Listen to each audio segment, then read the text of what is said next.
अपने सिलेबस को समझो जो कल ही सीबीएसई ने रिलीज किया है। 10th का सिलेबस अगर यहां है, ग्रेड 10th का लेवल अगर यहां है, ग्रेड 11th यहां है, इतनी बड़ी छलांग लगानी पड़ेगी आपको। क्लास 10th की ट्रिग्नोमेट्री क्लास 11th की ट्रिग्नोमेट्री से थोड़ी सी मुश्किल होती है, तो आपको लगेगा कि यार मुझे कुछ समझ नहीं आ रहा है। अब उन सभी क्वेश्चंस को नहीं करना आपको। एनसीईआरटी के अलावा आप लोग कुछ और किताबों को भी टाइम वेस्ट नहीं करना है, उसमें मैं आपकी हेल्प करूंगा प्रारंभ बैच में।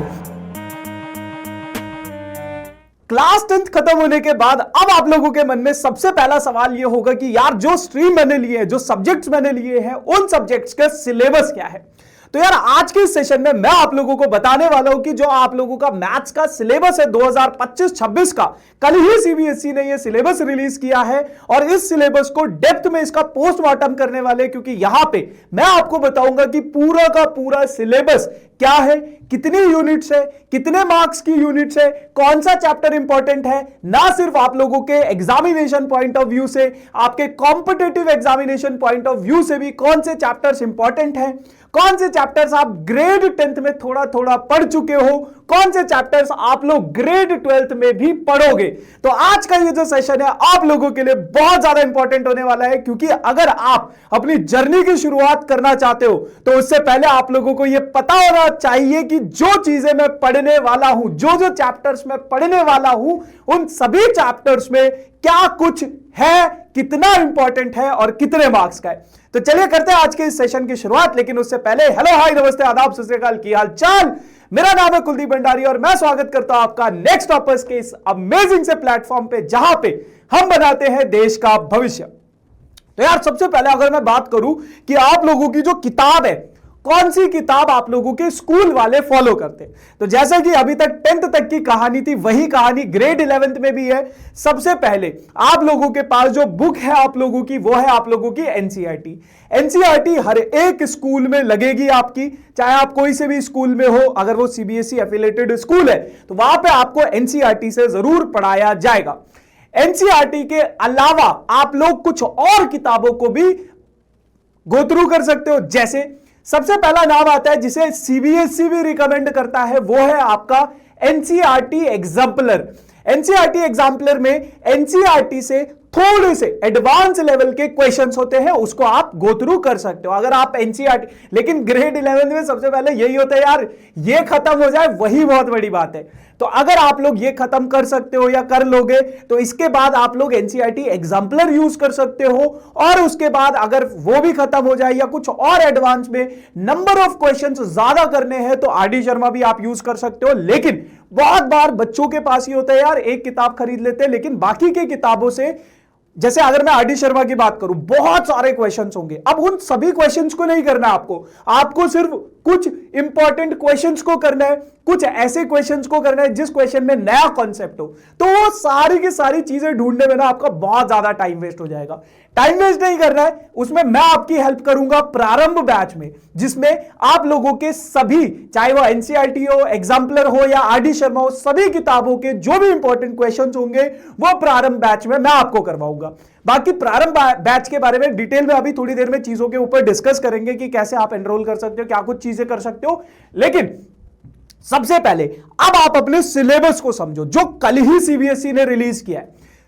आपके पास बेटा 5 यूनिट्स है, आपका जो फाइनल एग्जाम होगा वो आपका 80 मार्क्स का होगा, 20 मार्क्स आपके इंटरनल असेसमेंट के होंगे।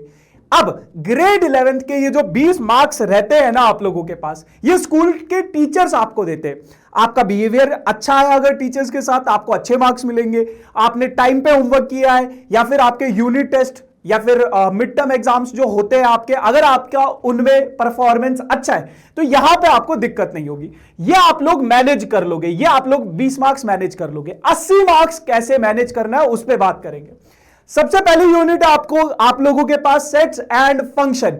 अब ग्रेड 11th, बेटा एक और चीज मैं आप लोगों को बताऊंगा, ग्रेड 10th का सिलेबस अगर यहां है, ग्रेड 10th का लेवल अगर यहां है, ग्रेड 11th यहां है, इतनी बड़ी छलांग लगानी पड़ेगी आपको, है ना। तो ग्रेड 11th के सिलेबस में जब आप स्टार्टिंग में पढ़ोगे ना तो आपको लगेगा कि यार मुझे कुछ समझ नहीं आ रहा है। बहुत बार आप मतलब हो जाओगे, फ्रस्ट्रेट हो जाओगे, क्योंकि चीजें सर के ऊपर से जाने लगेंगी, बहुत सारा सिलेबस बढ़ जाएगा, टेंथ के कंपैरिजन में डिफिकल्टी लेवल बढ़ जाएगी, बहुत सारी चीजें, मतलब आपके पास लगेगा कि बहुत कम टाइम है, एक दिन में ये सारी चीजें नहीं हो पाएंगी। लेकिन लेकिन लेकिन बहुत सिंपल सा एक लॉजिक बता रहा हूं। मान लो अगर आप कोई गेम खेल रहे हो, आज आप उसका फर्स्ट लेवल खेल रहे हो, अगर मैं आपको अगले दिन सीधा उसका 10वां लेवल दे दूं तो आप पहले दिन में तो कंफ्यूज हो जाओगे, अरे ये क्या चल रहा है ना। उसके बाद अगले दिन थोड़ा बहुत आप समझोगे, अच्छा इस तरीके से खेला जाता है। लेकिन तीसरे दिन आपको थोड़ा बहुत हैबिट पड़ेगी, थोड़ा सा आप बेटर परफॉर्म करोगे, चौथे दिन और बेटर। जब 10वां दिन आएगा ना तो आपको लगेगा वो 10वां लेवल आप इजीली खेल पाओगे। तो वही चीज यहां पे, स्टार्टिंग में आप बहुत बार गिरोगे, अब उस गिरने से आपको डरना नहीं है, आपको और मेहनत करनी है, आपको थोड़ा टाइम देना पड़ेगा इनिशियली खुद को, है ना। तो सिलेबस में ये जो नई नई चीजें आपको देखने को मिलेंगी, है ना, अभी मैं दिखाऊंगा भी कि 10th से आपके पास कुछ कुछ चीजें हैं जो यहां पे भी आपको देखने को मिलेंगी। सेट्स एंड फंक्शन पहला यूनिट है, इसके अंदर 3 चैप्टर्स आते हैं जो कि आप लोगों के पास 23 मार्क्स का है, बहुत बड़ा यूनिट है। फिर उसके बाद एलजेब्रा जो कि सबसे बड़ा यूनिट है, इसके अंदर भी बहुत सारे 4-5 चैप्टर्स आते हैं, अभी डिटेल में दिखाऊंगा भी कि कौन कौन से चैप्टर्स है। 25 मार्क्स की वेटेज रखता है, बहुत इंपॉर्टेंट है। Coordinate geometry again one of the most important segment of this grade 11th जो कि 12 मार्क्स की है। एंड कैलकुलस, कैलकुलस आपने फिजिक्स में भी पढ़ना शुरू कर दिया होगा या करोगे, जिसमें आप डेरिवेटिव, इंटीग्रेशन, ये सारी चीजें पढ़ोगे। ग्रेड 11 में इंटीग्रेशन नहीं है लेकिन डिफरेंशिएशन है जो कि आप लोगों के पास रहने वाली है 8 मार्क्स की। स्टैटिस्टिक्स एंड प्रोबेबिलिटी, ये दोनों की दोनों जो यूनिट्स आप लोगों के पास 12 मार्क्स की रहने वाली है।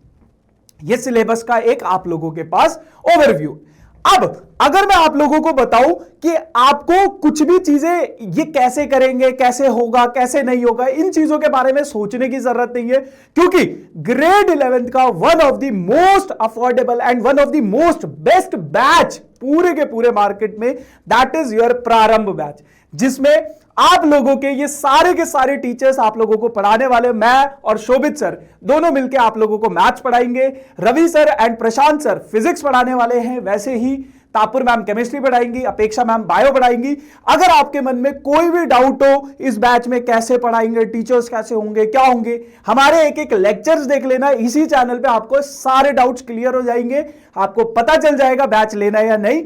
बाकी इस वीडियो के डिस्क्रिप्शन में सभी बैचेस के लिंक्स हैं, तो आप लोग उन लिंक्स के थ्रू जो भी आपके मन में डाउट है, कितने का है, क्या है, तो उस लिंक में आपको सारी की सारी चीजें पता चल जाएगी। बाकी 8 अप्रैल को एक ओरिएंटेशन सेशन भी है, कितने बजे क्लास होगी, कौन कौन सी क्लास कब होंगी, वो सारा का सारा आपको वहां पे पता चल जाएगा। क्लियर है?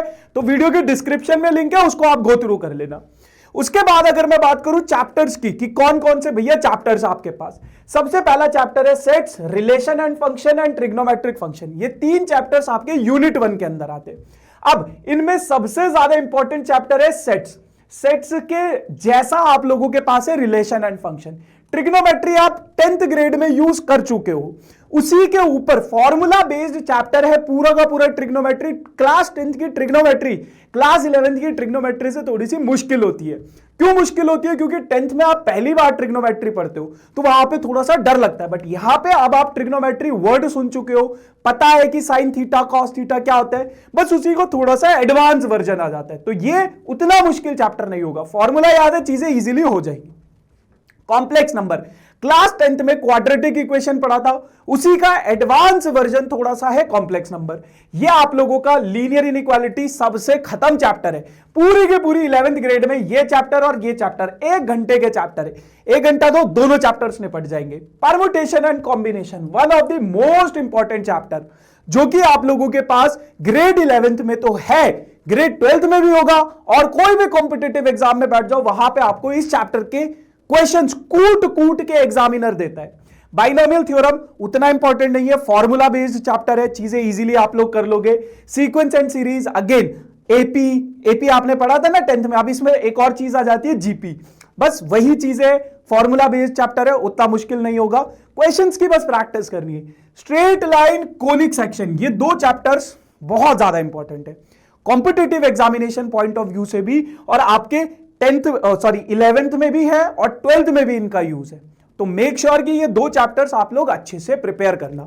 लिमिट्स एंड डेरिवेटिव्स में आप लोगों का कैलकुलस का शुरुआत होता है कि लिमिट्स क्या है, डेरिवेटिव्स क्या है, कैसे चीजों को करोगे, है ना। बहुत अच्छा चैप्टर है जो कि आपका यूज होगा पूरा का पूरा 12th ग्रेड में भी, और 12th ग्रेड का जो कैलकुलस है वो कॉम्पिटिटिव एग्जाम में आता है। तो यहां से आपके बेसिक्स की शुरुआत हो जाएगी 12th ग्रेड के उसके लिए।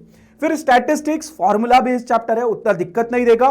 प्रोबेबिलिटी थोड़ा सा कंफ्यूजिंग रहेगा क्योंकि इसमें परमुटेशन के भी क्वेश्चंस आ जाते हैं, तो वो थोड़ा सा आपको परेशान कर सकता है। बाकी ये पूरा का पूरा चैप्टर से सिलेबस है आपका 14 चैप्टर्स है।